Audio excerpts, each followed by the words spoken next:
tauhid li salasati aqsamin kepada 3 bagian. Rububiyah yaitu tauhid rububiyah, wa uluhiyah dan tauhid uluhiyah, wa asma wa sifat dan asma wa sifat. Wa hadza taqsimun mubtada'un, ini adalah pembagian yang dibikin bid'ah. Lam yunassa, tidak pernah dinas alai atas pembagian itu fil kitab, di dalam kitab, awis sunnati atau dalam sunnah, aw ahadin atau salah seorang minas sahabah dari para sahabat, wa salafil ummah dan salafnya umat.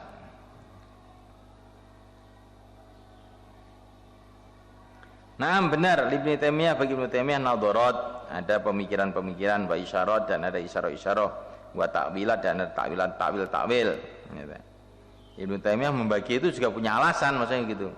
Walakin hadza, tetapi alasan-alasan Ibnu Taimiyah ini insyaallah bila sesuai fi masail furu', dalam masalah furu', fa innahu, alasannya itu la yasluhu, tidak sesuai fi masail i'tiqad, dalam masalah i'tiqad. Alati yutlabu, yang dikehendaki ayakuna nasu, adanya nas itu fiha, di dalam masalah i'tiqad, qat'iyya tsubut, pasti tetapnya, qat'iyya dilalah, pasti dilalah maknanya. Ibnu Taimiyah itu membagi tauhid rububiyah, uluhiyah, semua itu juga ada alasan-alasannya. Tapi itu cuma alasan yang tidak qat'i, tidak pasti. Tidak pasti. Maka alasan-alasan yang tidak pasti itu, kalau untuk furu' ya bolehlah. Tapi kalau untuk usul, untuk mengkafirkan dan menganggap iman seseorang, ya tidak boleh. Karena masalah usul itu dalilnya itu harus pasti, qat'iyya tsubut, qat'iyya dilalah, pasti dari Quran atau dari hadis mutawatir, dan qat'iyya dilalah, pasti maknanya. Qat'iyya tsubut itu riwayatnya pasti, itu mutawatir. Qat'iyya dilalah itu maknanya juga pasti, baru bisa untuk dalil masalah usul. Tapi kalau masalah furu' cukup dzanni, dalil-dalil ahad cukup. Nah, Ibnu Taimiyah punya alasan-alasan, iya punya alasan, tapi alasan kamu tidak pasti. Dan pembagian seperti itu tidak pernah didengar dalam kitabullah, sunnah Nabi dan salaful ummah.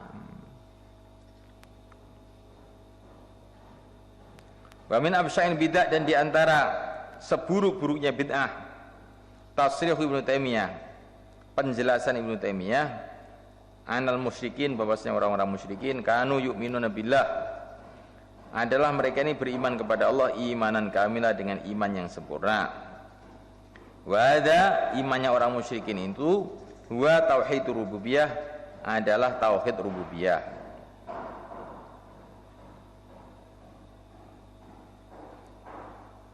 Zamu, mereka menyangka, Ibnu Taimiyah dan pengikutnya, wa inna makanat, hanyalah ada dakwatul anbiya, dakwahnya para nabi, wal mursalin dan para rasul, lil musyrikin kepada orang-orang musyrik, li ifradillah adalah untuk menyendirikan Allah bil ibadati, dengan ibadah. Wa huwa ifradullah bil ibadah, tauhidul uluhiyah adalah tauhid uluhiyah.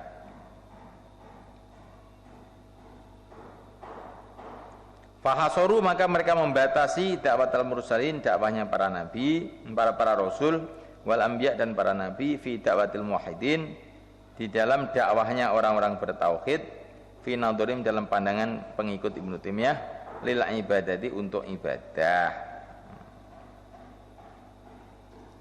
Jadi orang-orang musyrikin dulu itu mereka punya tauhid rububiyah secara sempurna. Para nabi itu hanya mendakwahkan tauhid uluhiyah. Itu pandangannya Ibnu Taimiyah. Yang ini sudah ditolak habis-habisan dalam kitab ini, dalam awal kitab. Quran itu cerita mengenai keagungan Allah, mengenai rububiyatullah itu penuh dengan cerita itu. Berarti Al-Quran itu juga dakwah tauhid rububiyah. Dan tauhid rububiyah itu pasti menimbulkan tauhid uluhiyah. Kalau orang itu punya keyakinan Tuhan hanya Allah, Yang menentukan hanya Allah. Bagaimana mungkin menyembah selain Allah? Jadi tauhid rububiyah dengan tauhid uluhiyah itu menyatu. Kalau ada tauhid rububiyah, pasti akan menimbulkan tauhid uluhiyah. Kalau orang punya keyakinan bahwa semua yang menciptakan Allah, menentukan Allah, mengatur Allah, tidak mungkin menyembah selain Allah. Maka pendapat bahwa orang punya tauhid rububiyah secara sempurna tapi tidak punya tauhid uluhiyah, itu enggak masuk akal. Orang itu kalau punya tauhid rububiyah ya mesti punya tauhid uluhiyah. Maka malaikat dikubur bertanya cukup mengenai tauhid rububiyah saja. Man robbuka, siapa rob kamu? Tauhid rububiyah yang ditanyakan. Karena malaikat tahu bahwa kalau orang itu punya keyakinan bahwa Rob itu Allah, ya pasti yang disembah hanya Allah. Tidak bertanya dua, man robbuka? Allah Robbi. Man ilahuka? Allah ilahi. Tidak, satu aja cukup. Karena orang itu kalau punya tauhid rububiyah pasti punya tauhid uluhiyah. Inilah pendapat jumhur ulama. Nah, begitu juga ketika di alam dzar manusia ditanya alastu bi rabbikum, bukankah aku ini Rob kamu? Allah tidak berfirman alastu bi ilahikum, enggak, alastu bi rabbikum, menunjukkan bahwa tauhid rububiyah itu sudah pasti menimbulkan tauhid uluhiyah. Dan kalau orang itu punya tauhid uluhiyah juga pasti punya tauhid rububiyah. Jadi satu ini tidak bisa dibeda-bedakan.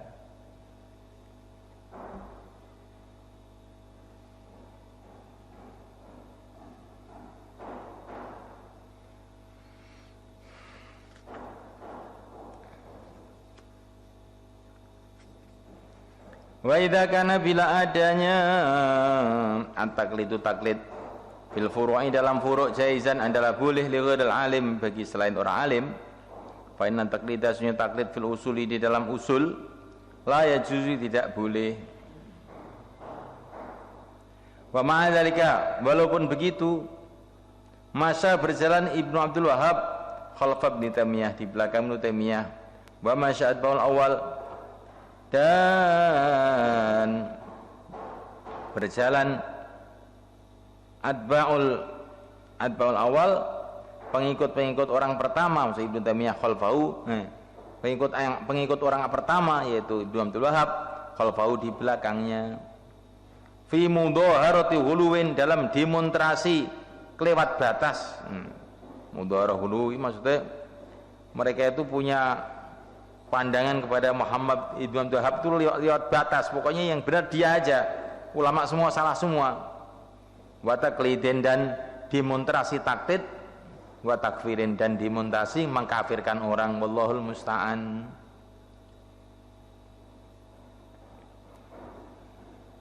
Jadi orang Wahabi itu aneh, mereka melarang taklid itu nggak boleh. Tapi justru mereka itu mengharuskan taklid kepada Ibnu Taimiyah, kepada Ibnu Abdul Wahhab, kan aneh tak? Jadi mereka itu melarang taklid tapi dia sendiri orang yang paling taklid. Walam tuflih dan tidak berhasil muhawalatul mu'alama, usaha-usaha para ulama al-mukhlisin yang ikhlas fi thanji Muhammad bin Abdul Wahhab dalam membelokkan Muhammad bin Abdul Wahhab ngan arai dari pendapat-pendapatnya. Ibtidaan dimulai min abi dari ayahnya sendiri, wa akhihi dan saudaranya, wa ghairihima dan lain-lainnya minas sadal Hanabilah daripada pimpinan-pimpinan mazhab Hambali al-mu'asirin yang semasa lalu kepada Muhammad bin Abdul Wahhab. Jadi yang menentang Muhammad bin Abdul Wahhab pertama kali ayahnya sendiri, saudaranya Sulaiman bin Abdul Wahhab itu, dan menulis kitab-kitab itu. Tetapi nggak ada yang berhasil membelokkan pendapatnya.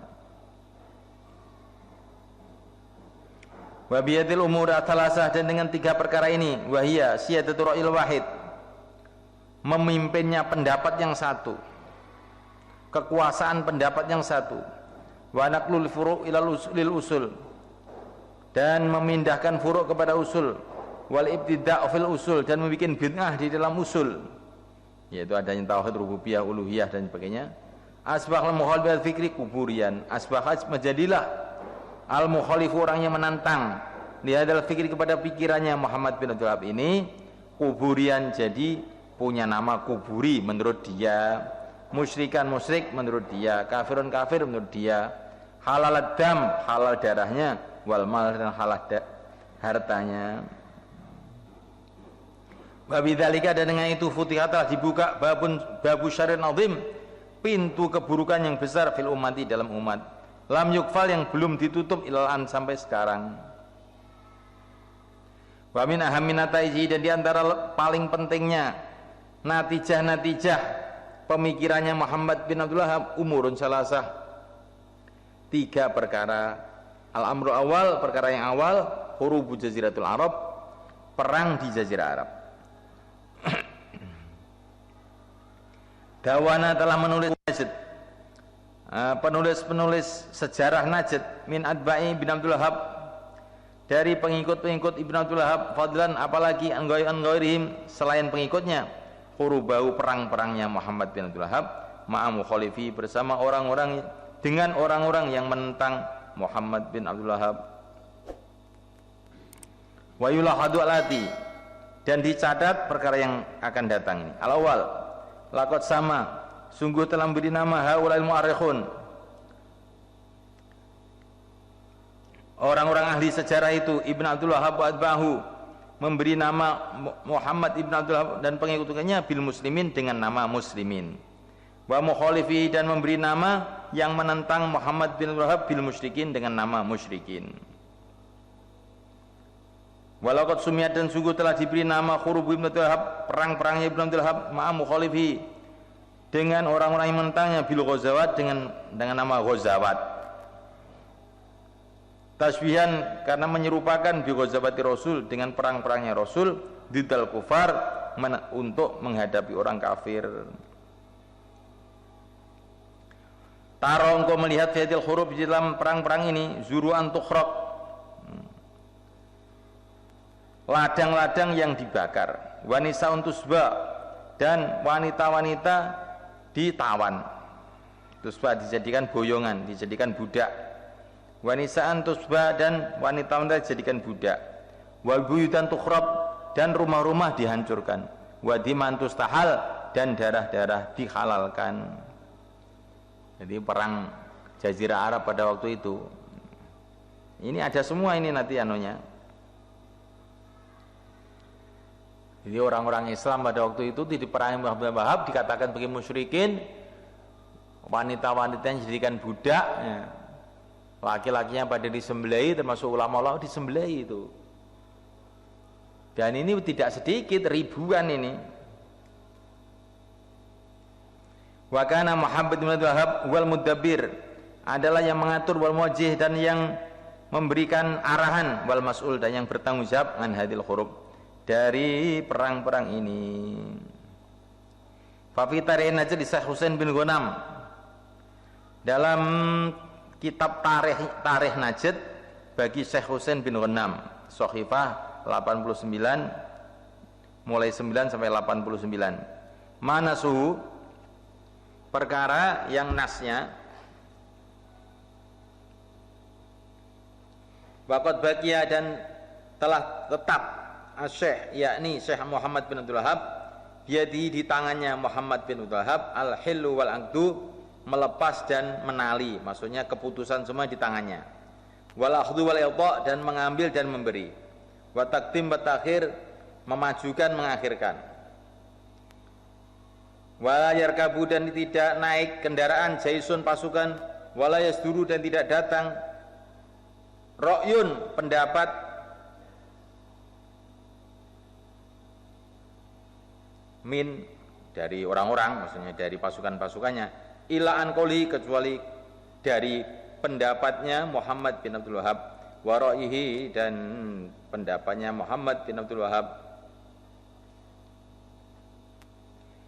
Walama fatahullah, dan ketika telah Allah membuka Riyadh, kota Riyadh, ngalama atas perkara sayubayanu, yang akan dijelaskan batakal, setelah sebentar lagi, wa tasa'ad, dan telah meluas nahiyatul Islam, daerah Islam.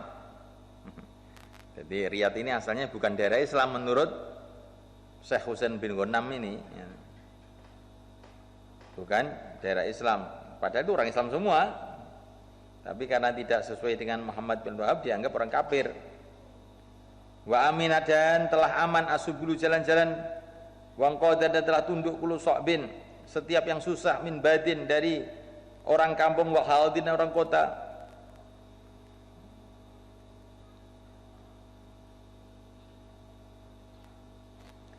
Ja'ala, maka menjadikan Asy-Syaikh bin Abdul Wahab al-amro, pemerintahan biadi Malik Su'ud, biadi Malik Su'ud maksudnya. Wa fawwadha, dan dia menyerahkan umur muslimin, urusan orang Islam, wa baitul mal, dan baitul mal ilahi kepada Malik. Wang salaha, dan dia melepaskan diri minha dari umurul muslimin. Wa lazimal ibadah, dan dia menatap ibadah, wa ta'limal ilmi, dan mengajarkan ilmu. Lakin lam yakun, tapi tidaklah Malik itu yaqta'u, memutuskan amron, satu perkara, dunahu, tanpa Muhammad bin Abdul Wahab. Wala yunafidu, dan dia tidak melangsungkannya keputusan itu illa ini, kecuali dengan izinnya Muhammad bin Abdul Wahab. Maksudnya Malik Su'ud itu yang akhirnya menjadi Daulah Su'udiyah itu yang ngangkat itu ya Muhammad bin Abdul Wahab itu. Nggak, sekarang keluarganya Muhammad bin Abdul Wahab itu anak cucunya dikasih nama Alu Syekh. Alu Syekh itu maksudnya ya keluarganya Syekh Abdul Wahab itu. Terus kalau keluarganya Su'ud dikatakan Ali Su'ud, Abdul Maziz Ali Su'ud, Faisal Ali Su'ud. Dan ini kedua-duanya itu memang kerjasama mendirikan kerajaan Saudi itu mulai awal. Jadi sebetulnya sejarah Wahabi itu sejarah politik sebetulnya. Penuh dengan perang, penuh dengan darah. Tapi politiknya itu didasari atas satu kefahaman yang tidak ikut mereka kafir. Nah, karena mereka itu tidak akan mungkin bisa mengambil kerajaan kecuali dengan cara itu. Orang Jazirah Arab itu sudah Islam semua sejak zaman Nabi. Maka bagaimana supaya mereka itu bisa memerangi orang Islam? Maka dengan pendapat-pendapatnya itulah, mengkafirkan orang-orang ziarah kubur, mengkafirkan orang ini, mengkafirkan orang ini. Sehingga padahal jumhurul muslimin pada waktu itu tuh ya mereka itu. Maka akhirnya mereka membuat pasukan dari kampung-kampung, badui-badui itu di beat untuk mengikuti pendapat dia, akhirnya bisa mendirikan kerajaan Saudi itu. Nah, kerajaan Saudi itu Jazirah itu asal mulanya provinsinya Turki, khilafah Turki. Dan Turki pada waktu itu perang dunia itu sedang kalang kabut, nggak mampu untuk mengontrol daerah-daerahnya. Dan Turki waktu itu perang dengan orang-orang Barat. Nah, maka orang-orang Barat itu kemudian membantu Muhammad bin Abdul Wahab dan Raja Su'ud itu untuk mendirikan kerajaan yang maksudnya untuk menghancurkan kekhalifahan Turki. Maka dalam perang-perangnya itu orang-orang Inggris itu banyak yang menjadi penasihat-penasihat militer Muhammad bin Abdul Wahab. Dan itu foto-fotonya itu sekarang itu sebar-sebarkan di sejarah-sejarah Saudi itu. Saya juga punya itu atlas atlas kerajaan Saudi, itu ada yang Moranis, ada yang mana siapa namanya orang-orang Inggris yang mereka itu jadi pembantu-pembantunya keluarga Su'ud itu dalam membuat kerajaan Saudi itu. Maka Saudi itu sejak dulu memang berkomplot dengan orang Eropa, dengan orang Nasrani.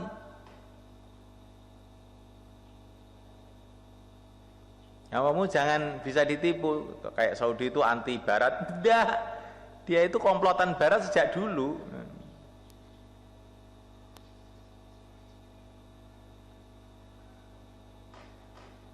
Ini data sejarah di samping data-data yang lain yang lah nggak perlu lah, yang jelas tuh mereka tuh orang nggak bener. Lah orang nggak bener kok bisa menguasai Mekah dan Madinah?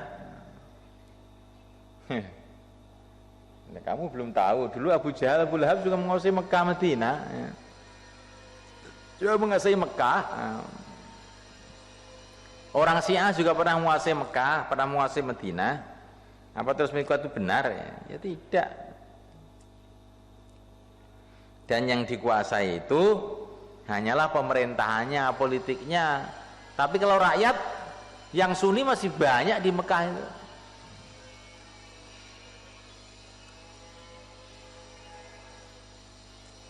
Cuman pemerintahnya begitu ya, kayak kita di Indonesia zaman dulu yang menguasai Pak Harto dengan Golkarnya itu. Punya orang nggak mau Golkar, nggak dapat tempat kayak begitu itu. Ya sekarang kalau setelah Golkar buyar ya lain lagi suasana. Nanti kalau kerajaannya robah ya ganti lagi suasananya itu.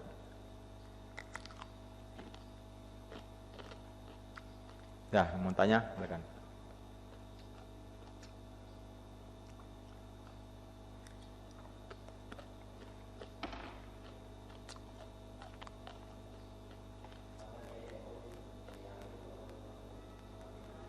Kali coba. Enggak terima Wahabi itu antek Wahabi Makhrus Ali. Makhrus Ali koncolku 4 tahun sak kamar wi Makhrus Ali wi. Mondoke ning Langitan, ya asale yo pondokan.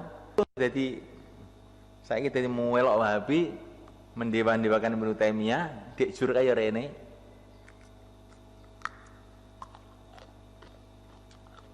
Ora trimo Wahabi, antek Wahabi.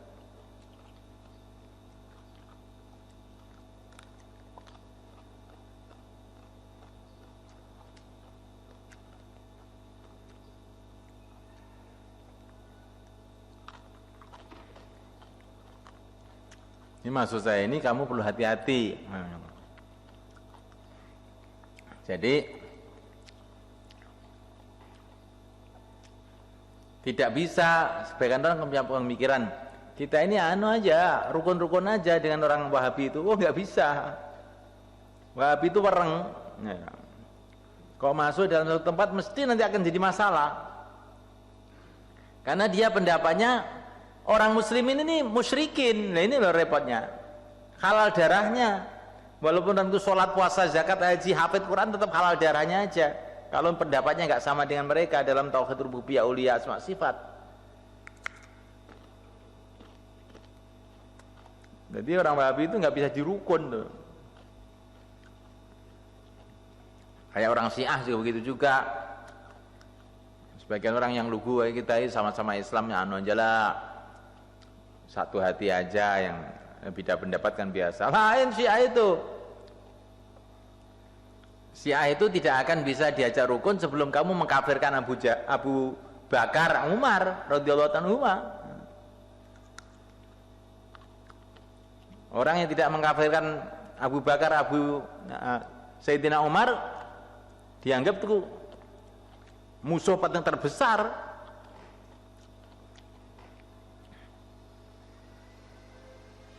Orang yang tidak mengkafirkan Abu Bakar Umar itu musuh terbesar bagi orang Syiah. Karena dianggap mereka ini berarti membantu Abu Bakar dan Umar yang telah mendolimi Sayyidina Ali, tidak memberikan kekuasaan pada Sayyidina Ali. Itu paham mereka. Sedangkan Sayyidina Ali itu tiap hari kumpul sama Abu Bakar Umar.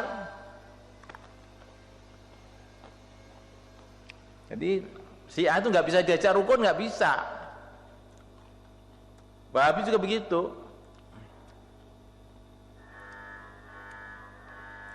Kalau jil lain, semua agama benar, apa-apa boleh, sampai kita ini diajak rukun sampai dengan iblis pun diajak rukun kalau dengan jil itu, jadi rukun kabeh.